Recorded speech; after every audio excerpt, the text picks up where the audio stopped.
Hi, my name is Gunita Singh, and this is the second part of the three-part series on boundaries. Today I'm going to talk about why boundaries feel so wrong even when they're right. Many people struggle with setting boundaries not because they don't understand them, but because it literally feels wrong in their body to do it. Let's go back to childhood. When you were small, your sense of self was just starting to form. You were figuring out your needs, your preferences, your yeses, and your nos. That actually was all a normal and healthy part of development.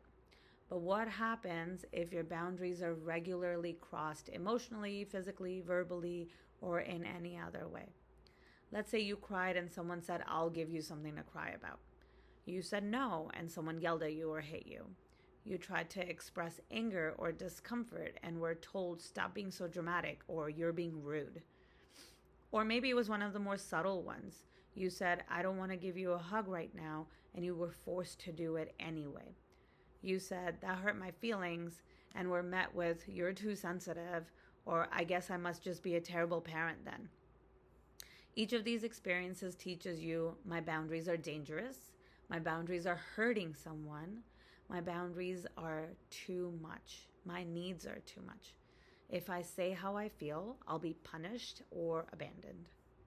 And because kids are developmentally egocentric, which means they interpret the world through the lens of "this must be my fault," these messages don't land as "my parent was overwhelmed." They land as "I caused this. I am wrong for having needs. I should be quiet, agreeable, and small and stay, safe in those ways."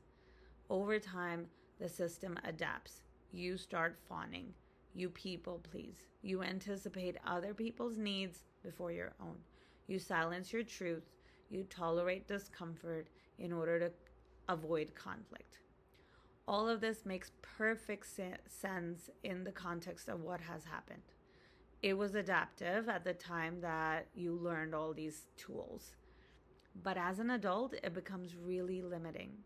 You might find yourself overextended in relationships, struggling to say no even when you're overwhelmed, feeling like a bad person if someone is upset with you, holding back your real opinion to keep the peace.